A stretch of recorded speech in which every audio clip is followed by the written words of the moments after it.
Hello everyone, and welcome to Capitol Watch for Friday, March 13th, our weekly look at the Missouri General Assembly. And joining us from our governmental relations offices in Jefferson City is our Associate Executive Director for Advocacy and our Chief Lobbyist, Mike Reed.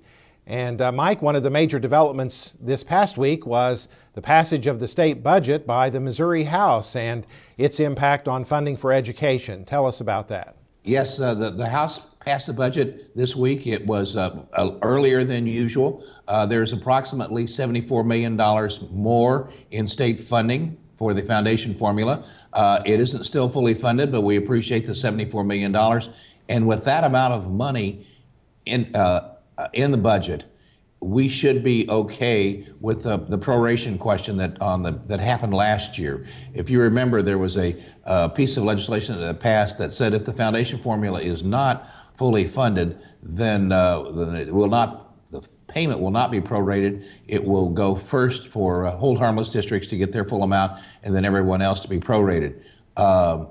With the new $74 million, that should be okay, and there will not be winners and losers. Everybody should come out pretty well whole. That's a great sign. We appreciate all the work that the House Budget Committee has done on this piece of legislation. We would like to have full funding, but we don't have that, but we appreciate what we have. Mm-hmm. And Mike, this budget also included an increase for the Parents as Teachers program. Yes, there's an increase of about $2.5 million for Parents as Teachers. It's a great program. It helps kids as they become and start before they start kindergarten, and it helps parents understand what to expect with their children and how to help their children learn at a very early age. So that $2.5 million is very helpful. Mm-hmm. And so now, Mike, the budget goes on to the Senate. Is that right? The budget goes on to the Senate. The Senate will be hearing budget hearings next week. The week after that is spring break, but when they come back from spring break, I expect the Senate to start passing the budget, and there should be a conference committee by mid-April, and the budget should be finished by mid-April. Another issue, Mike, this week that we've been following throughout the legislative session has been legislation related to the student transfer issue, students transferring out of unaccredited school districts. And now we have the bill that has been passed by the House, and it's over on the Senate side now, isn't it? That is correct. The Senate Bill 1, has stayed in committee because the fiscal note, the amount that the bill cost is very, very high. The House bill is now over in the Senate, and the House bill had its first hearing in the Senate Education Committee. It's House Bill 42.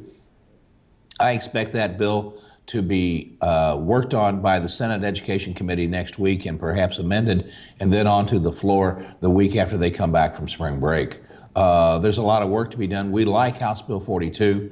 There's a lot in Senate Bill 1 that we don't like. I hope that the Senate does not put all the amendments on 42 that they did on House Bill 1. We'll have to see. But it's extremely important, and we'll keep our members informed on what is going on that bill. Mm-hmm. And one of the provisions of that bill, Mike, that our members need to be aware of is that it does allow for accreditation of individual school buildings, doesn't it? That is correct. Both bills, Senate Bill 1 and House Bill 42, allow for accreditation by school buildings. And so that's a complete change in the way that things are done. Instead of districts, it's by buildings. If you're on an unaccredited building, then you can transfer to other buildings in the same district or perhaps charters. It's a complete change of thought. Mm-hmm. Another bill that had some movement this week, Mike, had to do with the issue of bullying, and tell us about that one. Yes, we already have policies on bullying, and this just strengthens those policies and goes back to the districts and says you have to make sure that you do have those policies on bullying. It's been quite a controversy, quite a discussion group this year, bullying for numerous reasons. And so it has passed the House. This bill has been hung up in the House the past several years. It passed the House this year, and I expect it to pass the Senate. I believe that the policies we have in place pretty well meet the requirements of the law, but we will, if we need to change, certainly will. Mm-hmm. Another issue we've been discussing, Mike, has to do with legislation allowing homeschooled students to participate in extracurricular activities and activities sponsored by the Missouri State High School Activities Association. Where does that bill stand right now? Yes, that bill was heard before one of the education committees and was sent back to the Committee of Origin to be reworked. So there's a real question on where that bill is going to go. Some of the members of the committee did not like the amendments that were picked up during the first hearing. So we'll have to see what happens with that piece of legislation. It's getting late. It's past the halfway point. Spring break is coming up. The old rule of thumb is if you haven't passed the House of Origin by spring break, you're probably not going to get very far. So we'll have to see what happens on that one. And Mike, as you mentioned, this coming week will be the last week of the session before spring break. And we also have another School Board Advocacy Network meeting coming up on Tuesday of this coming week, don't we? Yes, we have. We have an SBN visit on Tuesday. The last Tuesday we had a number of people here. It was a great visit. Our members got to talk to their representatives and senators on a one-on-one basis, elected officials to elected officials.